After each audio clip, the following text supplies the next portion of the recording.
దినములల్లా నిన్ను వేడుగా, ఎన్నో ఎన్నో మేలులు చేసావయ్యా యేసయ్యా. సొంత రక్షకుడైనావు, శ్రేష్ఠ ప్రేమ చూపు స్నేహితుడైనావు, శోధనలో సొంత రక్షకుడైనావు, శ్రేష్ఠ ప్రేమ చూపు స్నేహితుడైనావు. హృదయ వేదన తొలగించినావు, ఉపాఖ్యానముతో నడిపించినావు. హృదయ వేదన తొలగించినావు, ఉపాఖ్యానముతో నడిపించినావు. నా రుచిలో ఉదయించిన నీతి సూర్యుడా, ఏ బ్రతుకు దినములల్లా నిన్ను వేడుగా. నా రుచిలో ఉదయించిన నీతి సూర్యుడా, ఏ బ్రతుకు దినములల్లా నిన్ను వేడుగా. ఎన్నో ఎన్నో మేలులు చేసావయ్యా, నిన్నే నిన్నే స్తుతింతును యేసయ్యా.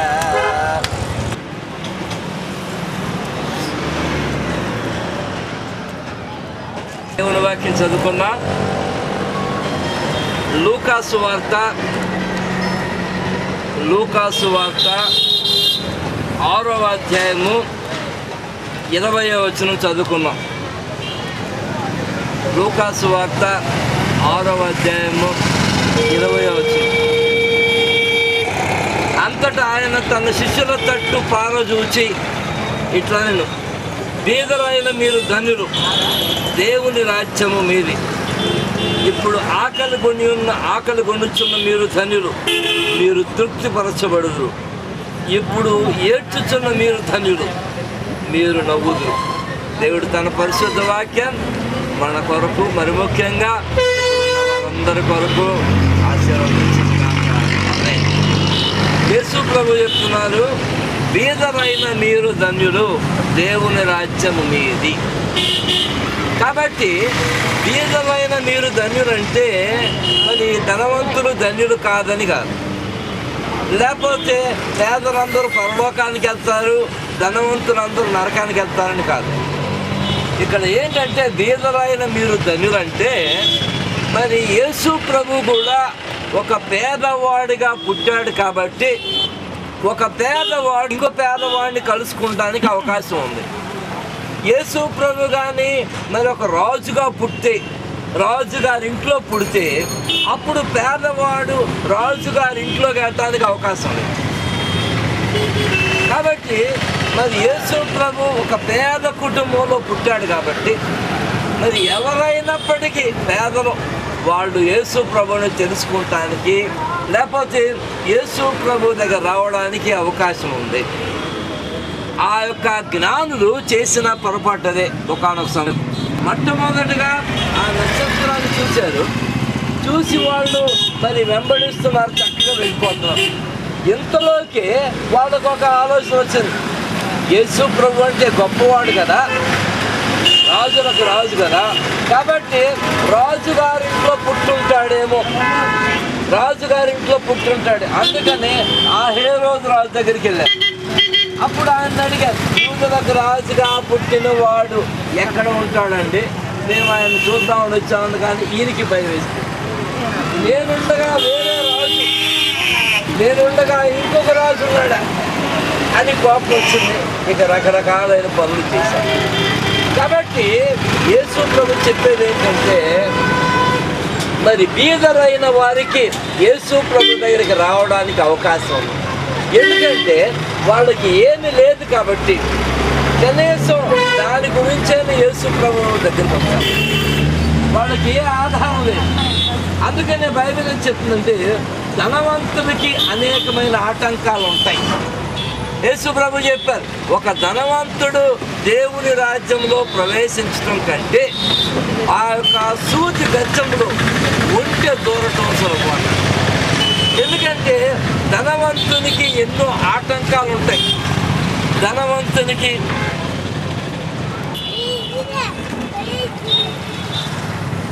పరలోకమే నా అంతఃపురం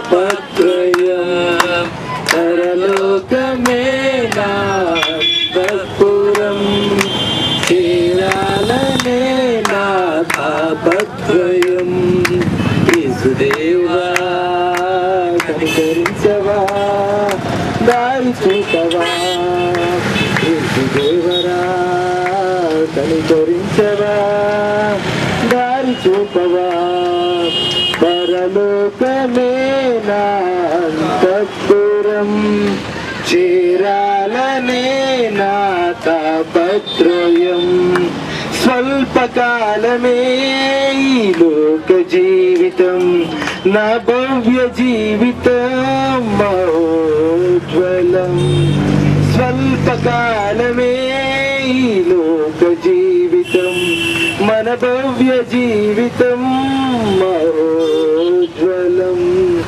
మజిలీలు దాటే మనోబలం నీ మహిమ చూచే మధురక్షణం మజిలీలు దాటే మనోబలం నీ మహిమ చూచే మధురక్షణం వీక్షించు కన్నులు విశ్వాస జీవితం నాకు ఇయ్యవా వీక్షించు కన్నులు విశ్వాస జీవితం నాకు ఇయ్యవా పరలోకమే నా అంతఃపురం చేరాలనే నా తాపత్రయం పాపముని గురించే శక్తిని నాకిమ్ము పరులను ప్రేమించే మనసే నాకిమ్ము పాపముని గురించే శక్తిని నాకివ్వు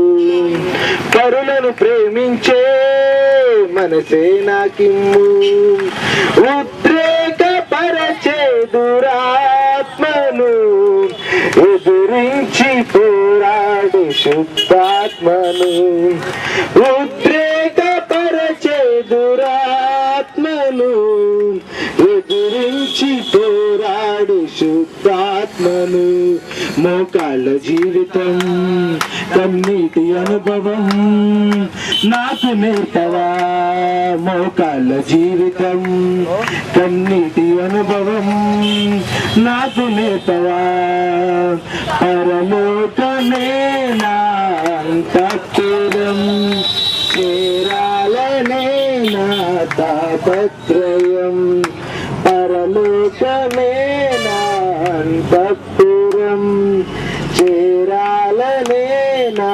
తాపత్రయం. హల్లెలూయా. యేసు ప్రభు యొక్క ఉద్దేశం పేదలందరూ పరలోకానికి వెళ్తారు, ధనవంతులందరూ నరకానికి వెళ్తారని కాదు. లేకపోతే పేదలందరూ యేసు ప్రభుకి ఇష్టమును, మరి ధనవంతులందరూ యేసు ప్రభుకి ద్వేషం అని కాదు. దాని ఉద్దేశం ఏంటంటే, మరి పేదరాయల మీరు ధనులంటే యేసు ప్రభు కూడా మరి ఒక పేదవాడిగా ఈ లోకంలో జన్మించాడు. మరి యేసు ప్రభు యొక్క జన్మను జ్ఞాపకం చేసుకుంటున్నాం. యేసు ప్రభు ఎక్కడ పుట్టాడు? సత్రంలో స్థలం లేదు, గది లేదు, ఎక్కడ ఖాళీ లేదు. అందుకనే పశువులు కట్టేసేటువంటి ఆ స్థలం పశువుల తొట్టులో పుట్టాడు. మరి చుట్టూ అంతా కూడా గడ్డి, పేడ, రోత అంతా కూడా ఉంది. అయినప్పటికీ కూడా యేసు ప్రభు అంత పేదవాడిగా ఈ లోకంలో పుట్టాడు. చాలా మంది అనుకుంటారు ఎందుకు పేదవాడిగా పుట్టాడు? ఎందుకంటే పేదవాళ్ళకి మేలు చేయడానికి అలా పుట్టాడు. యేసు ప్రభు గాని హేరోదు రాజు ఇంట్లో పుడితే పేదవాళ్ళు ఎవ్వరికి అవకాశం లేదు, ఇక అందరూ ధనవంతులే ఉంటారు. యేసు ప్రభు గాని గొప్ప వాళ్ళ ఇంట్లో పుడితే పేదవాళ్ళకి అవకాశం లేదు.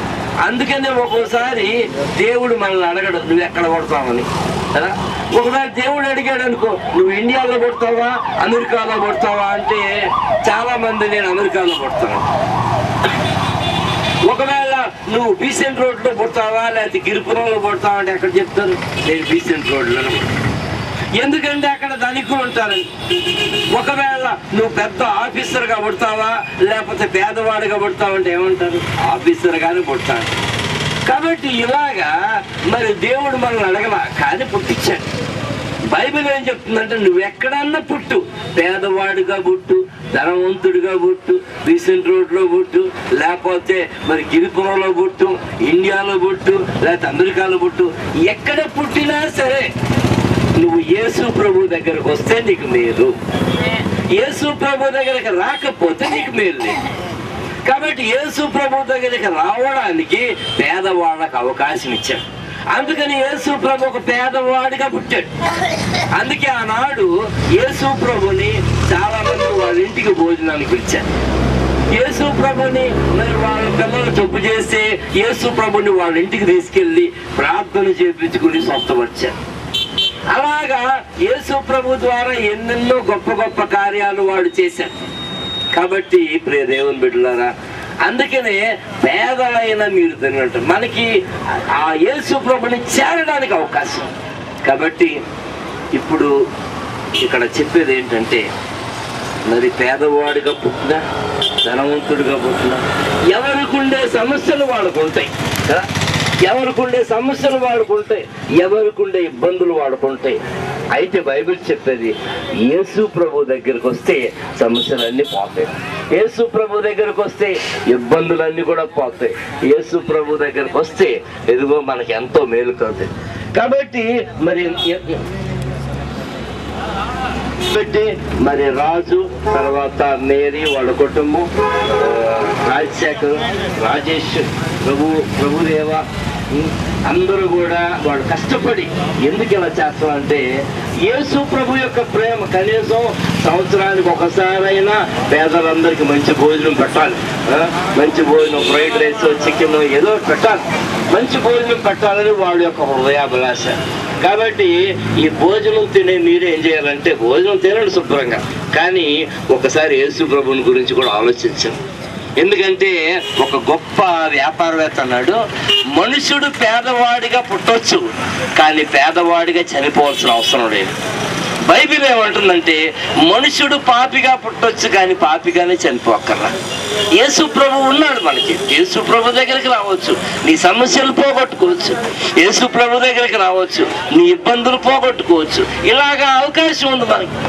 కానీ దురదృష్టం ఏంటంటే మన దృష్టి అంతా కూడా డబ్బు మీదే కదా, ఎవరేమిస్తారా అని.